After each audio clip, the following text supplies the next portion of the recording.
Alors, Epitor, c'est la base de données de chirurgie thoracique de la Société française de chirurgie thoracique.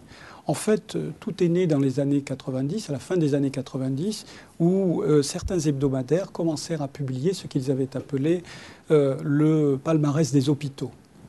Alors, ce séisme médiatique a eu toutefois le mérite de nous faire comprendre qu'il était aussi important de faire savoir que de savoir faire. Alors, dans ce contexte est né Epitor, qui est une base de chirurgie thoracique qui répertorie les actes, les diagnostics et les comorbidités, mais aussi et surtout qui répertorie les résultats à court et moyen terme, ce que le PMSI, qui est à la base du palmarès, ne peut pas fournir.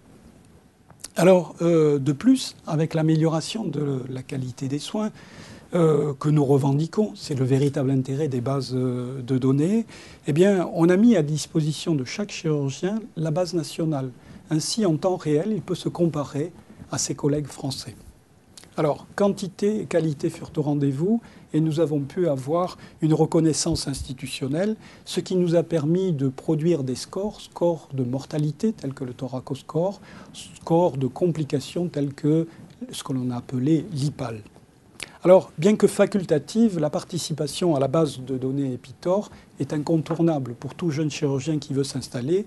Il en a besoin pour l'accréditation, il en a besoin pour la pratique de la chirurgie du cancer, il en a besoin pour l'inscription au collège.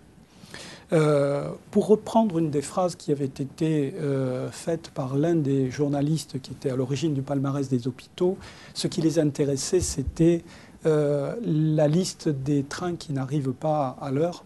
Pour nous, sociétés, ce qui nous intéresse, c'est de faire en sorte qu'il y ait un maximum de trains qui arrivent à l'heure.